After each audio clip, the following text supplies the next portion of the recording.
సమర్థ సద్గురు సాయినాథాయ నమః.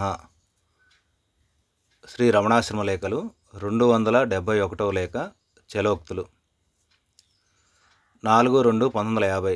సుప్రసిద్ధ కవశేఖరుడైన సుబ్రహ్మణ్య భారతుల వారు దివంగతులైన తర్వాత వారి జ్ఞాపకార్థం తిరునల్వేలి జిల్లాలో ఎట్టయ్యాపురం అనే ఊళ్ళో ఒక భవనం నిర్మించి అందులో వారి చిత్రపటం స్థాపన చేయాలని 12/10/1947 తేదీకి ముహూర్తం నిర్ణయించారు.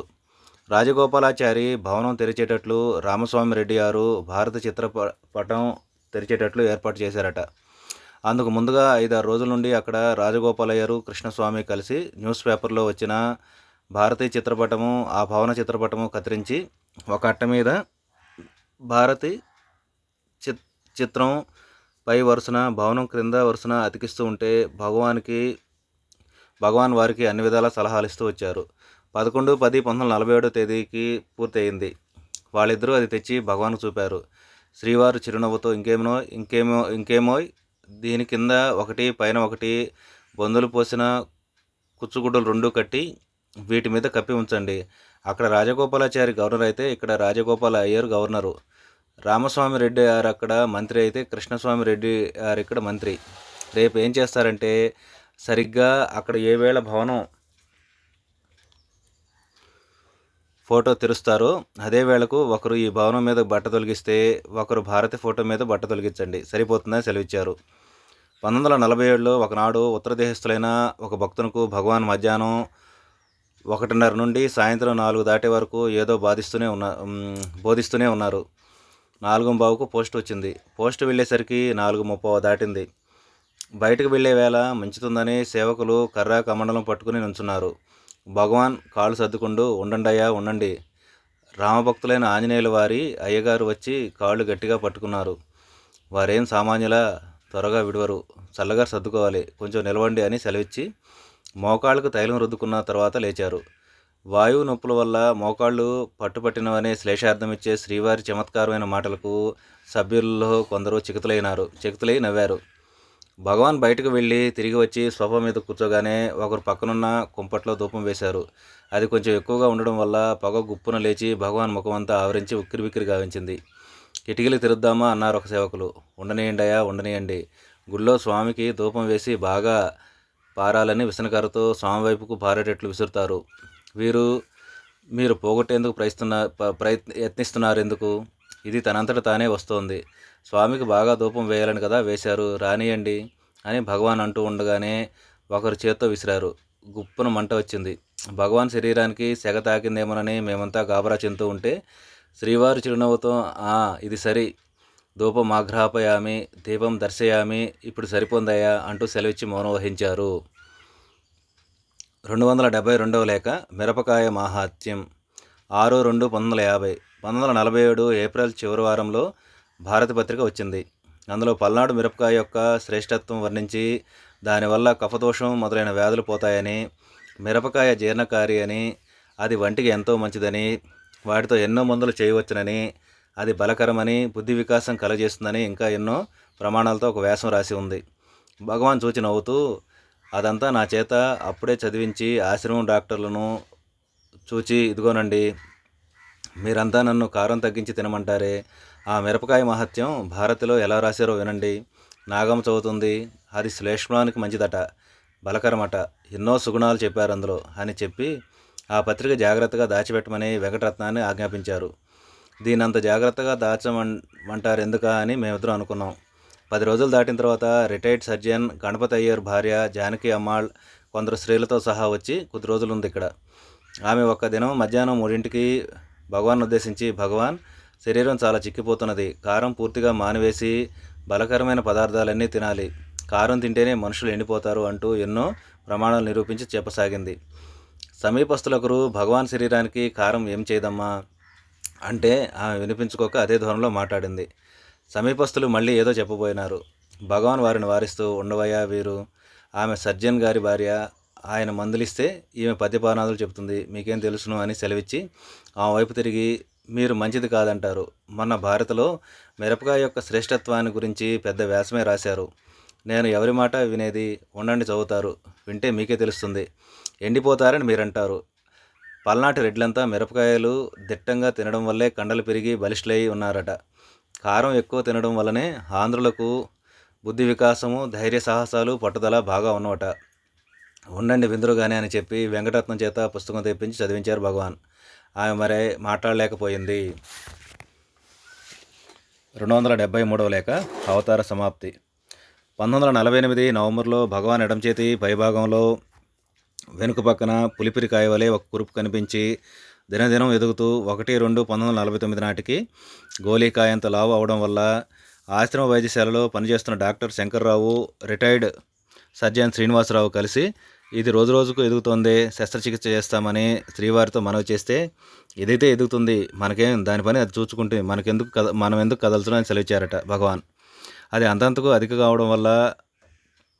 కావడం చూచి డాక్టర్లు భయపడి భగవాన్ని సమాధానపరిచి 9/2/1949 తేదీన ఉదయాన ప్రథమ చికిత్సగా ఆపరేషన్ చేశారు. కట్టు ఎవరికీ కనిపించరాదు. కప్పుకునేందుకు కండువా ఉందా, తొడుక్కునేందుకు చొక్కా ఉందా, అర్ధ గజం వెడల్పు 35 గజం పొడుగు ఉండే తుండుగుడ్డ ఏ కదా శ్రీవారికి దుకూల వస్త్రం. దానితోనే కట్టు కనిపించకుండా చలికంఠం కప్పుకున్నట్లు కట్టుకునేవారు. సందులోంచి ఎవరి కళ్ళనైనా పడేది. చొరవగల వాళ్ళు చేతికి అదేమి అంటే భగవాన్ దండకడియం పెట్టుకున్నానని, లింగం పుట్టిందని, ఇది స్వయంభూ లింగమని సెలవిచ్చేవారు. ఆ తర్వాత కొద్ది రోజులకే కట్టు విప్పారు. గాయం మానుతుందని అన్నారు. మొత్తం మీద 17/3/1949 తేదీన జరిగిన కుంభాభిషేకం సందడిలో ఈ విషయం ఎవరికీ జ్ఞప్తి లేదు. ఈ సందడి తగ్గిన వెంటనే తిరిగి కురుపు సెలవేసిందన్న విషయం అందరికీ తెలిసింది. పచ్చి ఆకులు, అత్తిపాలు మంచిదని కొందరు, మందు పట్టీలైతే మంచిదని మరొకరు తెచ్చి వేశారు. 24/3/1949 తేదీన రాఘవాచారి మొదలైన డాక్టర్లంతా వచ్చి ఇవేవి కాదని, తిరిగి ఆపరేషన్ చేయాలని 23/7/1949 తేదీన వచ్చి చేస్తామని తీర్మానం చేసి వెళ్ళారు. నాకేమో భయం తోచి శ్రీవారిని సమీపించి, ఇన్ని ఆపరేషన్లు ఎందుకు, పచ్చకామెర్లు నాటి వలనే స్వయంగా ఏదైనా మందు చెప్పి చేయించి వేసుకుని నయం చేసుకోరాదా అని ప్రార్థిస్తే, వారంతా పెద్ద పెద్ద డాక్టర్లు, వారి వైద్యాలు కానీ అని, ఒకసారి అయింది కదా మళ్ళీ ఎందుకు, భగవాన్ స్వయంగా చూసుకోరాదా అంటే, ఈసారికి కానీ మళ్ళీ వస్తే మనం చూసుకుందాంలే అని సెలవిచ్చారు భగవాన్. 27/3/1949 తేదీన ఉదయాన భగవాన్ సన్నిధిలో ఆపరేషన్ విషయమై ప్రసంగమే జరుగుతూ ఉండగా డాక్టర్లు వస్తే, అదుగో వచ్చారు డాక్టర్లు అంటూ భగవాన్ కాళ్ళు సవరించుకోవడం చూచి, జరిగేది జరగనే జరుగుతుంది, జరగనేది జరగదు అన్న ఉపదేశం భగవాన్ ఈ విషయంలో కూడా ఆచరణ రూపంగా చూపుతున్నారే అన్నాను. భగవాన్ దృఢస్వరంతో అవును, జరిగేది జరగనే జరుగుతుంది, మనం వద్దన్నా ఆగదని సెలవిస్తూ సోఫా దిగి ఆసుపత్రిలో ప్రవేశించారు. 1949 మే నెల సగం వరకు కొంత సంతృప్తిగానే కాలం గడిచిపోయింది. ఆ తర్వాత కుట్లు పూడినని, రక్తం కారుతోందని ఆందోళన బయలుదేరింది. 1949 జూన్లో ఆ పుండుకు ఎండ తాకితే మంచిదన్నారని గోశాల వెనుక కుర్చీ మీద కూర్చోబెట్టి డాక్టర్లు కట్టువిప్పి పుండు కడిగిన వెనుక కొంచెంసేపు అట్లాగే ఉంచేవారు. ఆ సమయంలో భయపడే భక్తులను చూచి భగవాన్ నవ్వుతూ ఆ వ్రణం చూపి, ఆహా ఆహా చూడండయ్యా, సూర్యకాంతమణి మన చేతికి ఆభరణమైంది ఎంత ఎర్రగా ఉందో చూచారా, ఆ సూర్యరశ్మి దీని మీద పడి దగదగ ప్రకాశిస్తోంది చూడండి అనేవారు. అది విపరీతంగా రక్తం కారడం చూచి, అయ్యో ఇలా కారుతున్నదే అని వారంటే, కారనీయండి, సూర్యకాంతమణి కదా, శమంతకమణి వలనే ఇది నిత్యం బంగారం పెడుతుందన్నమాట. అది పచ్చ బంగారం అయితే ఇది ఎర్ర బంగారం, చూడండి ఎంతెంత వర్షిస్తుందో అని భగవాన్ సెలవిచ్చేవారు.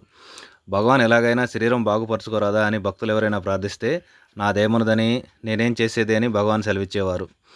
ఆ రోజుల్లోనే కట్టుకట్టే డాక్టర్లు, మరికొందరు భక్తులు ఈ వ్రణం ఇంత ఘోరంగా ఉందే, భగవాన్ రవంత సంకల్పం తెచ్చుకుని నయం చేసుకోరాదా అని ప్రార్థిస్తే సరిపోయింది. శరీరం ఒకటి ఉందని, ఆ శరీరానికి చేతులున్నవని, అందులో ఒక చేతికి వ్రణమని మీరంతా అంటుంటే విని ఆ దృష్టితో చూస్తే తోస్తుంది కానీ, లేకుంటే నాకేమీ తోచడం లేదే, ఎవరి కోసం సంకల్పం తెచ్చుకోవాలి అన్నారట భగవాన్. మా కోసం అన్నారట సాంబశివరావు. తమరు ఒకరున్నారా ఇక్కడ, సరి అని సెలవిచ్చి డాక్టర్ వైపు తిరిగి, ఏమండి అంతా వచ్చినట్లే అది వచ్చి బాహువికి కూర్చుంది, మీరంతా వారికి సేవ చేస్తున్నారంటే వచ్చిన వారిని గౌరవిస్తున్నారన్నమాట. మణి కదా, దాన్ని చూచి భ్రమ చెందని వారెవరు అని అన్నారట భగవాన్. 5/7/1949 నుండి పచ్చాకు పసరుతో వళువాయి తాత కట్టు కట్టించడానికి ఆరంభించాడా. అతడు అది ప్రారంభించక ముందే రక్తం కారుతూ బీభత్సంగా ఉన్న ఆ పండును చూచి పట్టరాని దుఃఖంతో, అయ్యో భగవానే ఎంత ఘోరంగా ఉంది, పుట్టపుండు స్వామి, దీన్ని అసలు కదల్చనే రాదు. ఆపరేషన్ ఎందుకు చేయించుకున్నారు? ఆరంభంలోనే నాకు తెలిసే ఉంటే ఆకులు వేసి కట్టేవాడిని. ఎంత ముదిరిపోయింది స్వామి అంటూ వలవల ఏడ్చాడట. భగవాన్ చిరునవ్వుతో, అది కాదు తాత, నేనసలు ఆదిలోనే బాధ లేదు కదా, ఆపరేషన్ ఎందుకయ్యా వద్దా అన్నాను. భగవాన్ అన్నీ వద్దనే అంటారు, ఇలా వదిలిపెడితే కష్టం కదా అని ఆపరేషన్ చేశారు. అంతకన్నా పెద్దదిగా ఎదిగింది. మళ్ళీ ఆపరేషన్ చేస్తామంటే అది ఎందుకు వచ్చిందో ఏమో, దాని పని అది చూసుకుంటుంది. మీకెందుకయ్యా శ్రమ, ఆగండంటే ఆగక మళ్ళీ కోశారు. మీ పని ఇలా ఉందా అని బాగా ఎదుగుకుని వచ్చింది. చెయ్యి తీసివేసి ఏమేమో చేస్తామన్నారు. ఏం వద్దులేండి, అదే పోతుంది పొమ్మన్నాను. రేడియం సూదులు వేసి కట్టారు. కొన్నాళ్లకు కాస్త అణిగినట్లే ఉండి బుస్సున పైకి లేచిన తాత. విషం కక్కినట్లు నెత్తురు కక్కుతోంది. వాళ్లకు దీనికి ఒకటే యుద్ధం. ఎవరు గెలుస్తారో చూద్దామని ఊరుకున్నాను తాత అని సెలవిచ్చారు. 14/7/1949 సాయంత్రం భగవాన్ బయటకు వెళ్ళి వస్తుంటే శరీరం వణుకుతూ తోలసాగింది. జ్వరం వచ్చింది కాబోలను. ఎలాగో వచ్చి సోఫాలో చతికిలబడ్డారు. అంతా భీతావహులమై విచారిస్తూ ఊరుకుంటే శాంతమ్మ గారు పెద్దది కనుక ఆగలేక శ్రీవారిని ఉద్దేశించి, అయ్యో శరీరం అని అనదో లేదో భగవాన్ అందుకుని, ఓహో శరీరమా, ఏమైంది, వణుకుతోంది, వణికితే ఏం అంటూ ఆ వణుకంతా అణుచుకుని నవ్వుతూ పక్కనున్న సేవకులను చూచి, అది నటరాజ తాండవమయ్యా, భయమెందుకు, నిత్యం అచల దర్శనం అయితే ఇవాళ తాండవ దర్శనం, దీనికింత గాబరా ఎందుకయ్యా అని సెలవిచ్చి గంభీరంగా కూర్చున్నారు భగవాన్. యథాప్రకారం వేదపారాయణ జరిగింది.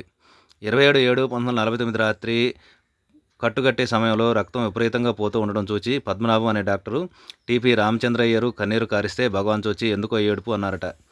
భగవాన్ మాకు లేకుండా పోతారేమోనన్న భయం కలుగుతున్నది అన్నారట వారు. సరిపోయింది, భగవాన్ లేకుండా ఎక్కడికి పోతారు, ఎక్కడికి పోగలరు అని చిరునవ్వుతో సెలవిచ్చారట భగవాన్. 7/8/1949 తేదీన గురుస్వామి మొదలయ్యారు కూడా వచ్చి 3వ ఆపరేషన్ జరిపించారు. అప్పటి నుంచి భగవాన్ సన్నిధిలో భక్తులు ప్రశ్నలు, భగవాన్ ప్రత్యుత్తరాలు అపరూపమైనట్లే రాసే ఉన్నాను.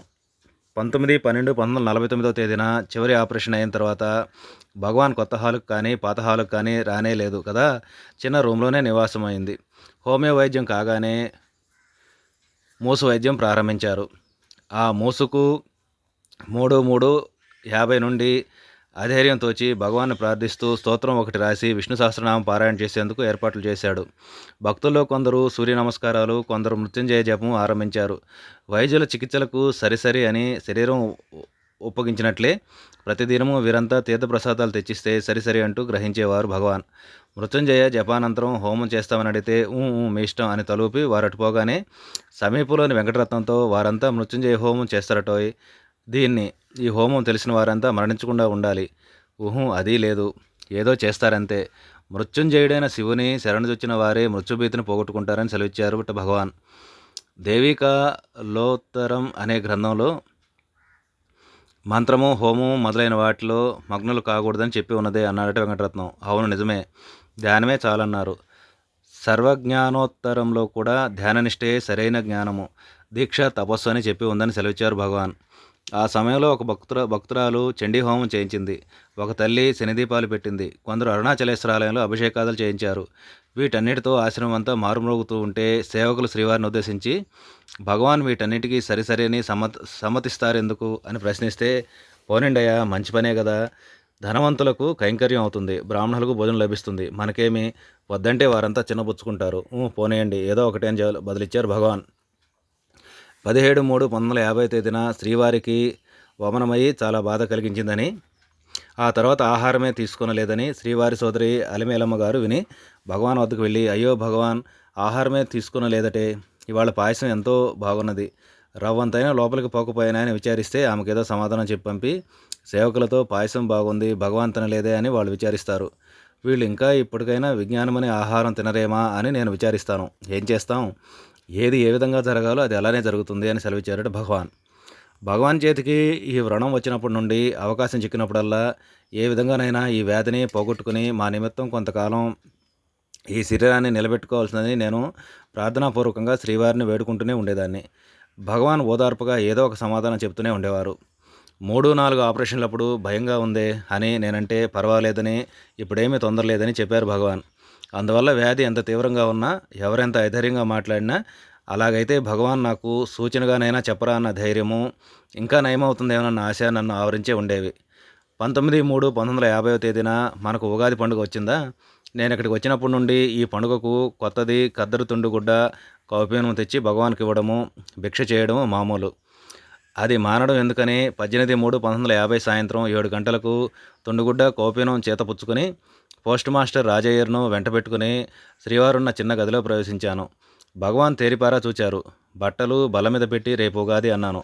భగవాన్ ఉలిక్కిపడ్డట్టు కదిలి ఓహో వచ్చింది ఉగాది, వికృతి వచ్చింది అని అదొక విధమైన ధ్వనితో సెలవిచ్చారు. ఆ ధ్వని ఎందుకో హృదయ విదారకంగా తోచింది. సేవకులిద్దరూ నిశ్చేష్లై నిలిచారు. నాకేమీ తోచక మాను మానుదామంటే తప్ తప్పనిపించింది. ఈ వస్త్రం మాత్రమే తెచ్చాను అన్నాను. సరి దానికేం అంటూ పక్కనున్న ఆంజనేయులనే సేవకులను చూచి ఆ బట్టలు తీయబోయి నాగమ్మ తెచ్చింది, ఆంధ్ర ఉగాది రేపేనట అంటూ సౌమ్యంగా సెలవిచ్చారు భగవాన్. సేవకులు అవి తీస్తుండగా సోఫా దగ్గరకు వెళ్ళి చెయ్యి ఎలా ఉంది అన్నాను. ఎలా ఉందని చెప్పేది అన్నారు భగవాన్. ఏ విధంగానైనా నయం చేసుకోవాలని అన్నాను. ఏమో అన్నారు భగవాన్. ఏమో అంటే ఎలా అన్నాను దీనంగా. తాము స్పష్టంగా చెబితే కానీ నా ఆశ వదలదని తోచింది కాబోలు. జాలిగా చూస్తూ నయమా, ఏ నయమో అన్నారు భగవాన్. అయ్యో నయం కాదా అన్నాను. నయమా, ఏ నయం, ఇంకా నయమేమిటి అన్నారు భగవాన్. పర్వాలేదు ఇప్పుడేం కాదు అన్న మాటలన్నీ పోయి ఈ మాటలు వినబడేసరికి నా శరీరం కంపించి కళ్ళ నీళ్లతో నిండాయి. కంఠం రుద్ధమైంది. అయ్యో మా గతి ఏమిటి అని అడగబోయి మనసును స్వస్థతపరుచుకుని పెదవి కలచబోయే సమయానికి ఆఫీస్ వారెవరో పరుగు పరుగున భగవాన్ సన్నిధికి రాసాగారు. ఆ గడబిడకు అదిరిపోయి అడగదలిచింది అడగకుండానే బయటకు వచ్చి కుటీరం చేరుకున్నాను. మర్నాడు ఉదయం తిరిగి భగవాన్ని సమీపించి అంత్య సందేశం అడుగుదామంటే అవకాశం దొరకలేదు. వచ్చింది ఉగాది అన్న భగవానుని ఆ గంభీర నినాదం తీరింది రుణం అన్నట్లయింది. నాకు ఆ ఉగాదితోనే శ్రీ భగవాన్ వాగామృతాన్ని ఆస్వాదించే మహాభాగ్యం తీరిపోయింది. 14/4/1950 సాయంత్రం దర్శనార్థం ఏర్పరిచిన క్యూలో కడసారి 6 గంటలు దాటిన తర్వాత నేను వెళ్ళి భగవాన్ గది ద్వారానికి ఎదురుగా ఏర్పరిచిన దెబ్బ మీద నిలబడి భగవాన్ వైపే దృష్టి నిలిపి ప్రభో ఒక్కసారి మీ కృపావీక్షను నా మీద ప్రసరింపచేయవా అని మనసులోనే ప్రార్థించాను. భగవాన్ కన్నులు కొంచెం విప్పారసాగాయి. ఆ కళలోంచి ఒక చల్లని చూపు నాపై ప్రసరించింది. అదే ఆ మహాభాగుని కట్టకడపటి కృపావీక్షణం. రాత్రి 8:47 జ్యోతిర్మయాత్ముడగు శ్రీ రమణ భగవానులు భౌతికదేహం విసర్జించారు. తల్లి తండ్రి గురువు దైవము తానై రక్షించిన శ్రీ గురుదేవుని స్థూల రూపం మరుగైన తర్వాత చింతాకులమైన చిత్తంతో చిత్ర ప్రతిమ వలె ఉండిపోయాను. 21/11/1945 తేదీన ప్రారంభించిన ఈ లేఖ రచన శ్రీవారి అనుగ్రహ బలం వల్ల సాధనకు సహకారి అయి నిరాఘాటంకంగా సాగింది. శ్రీ భగవానుని అవతార సమాప్తితో ఈ రచనను విరమిస్తున్నాను. ఓం తత్సత్. సర్వం శ్రీ రమణార్పణమస్తు.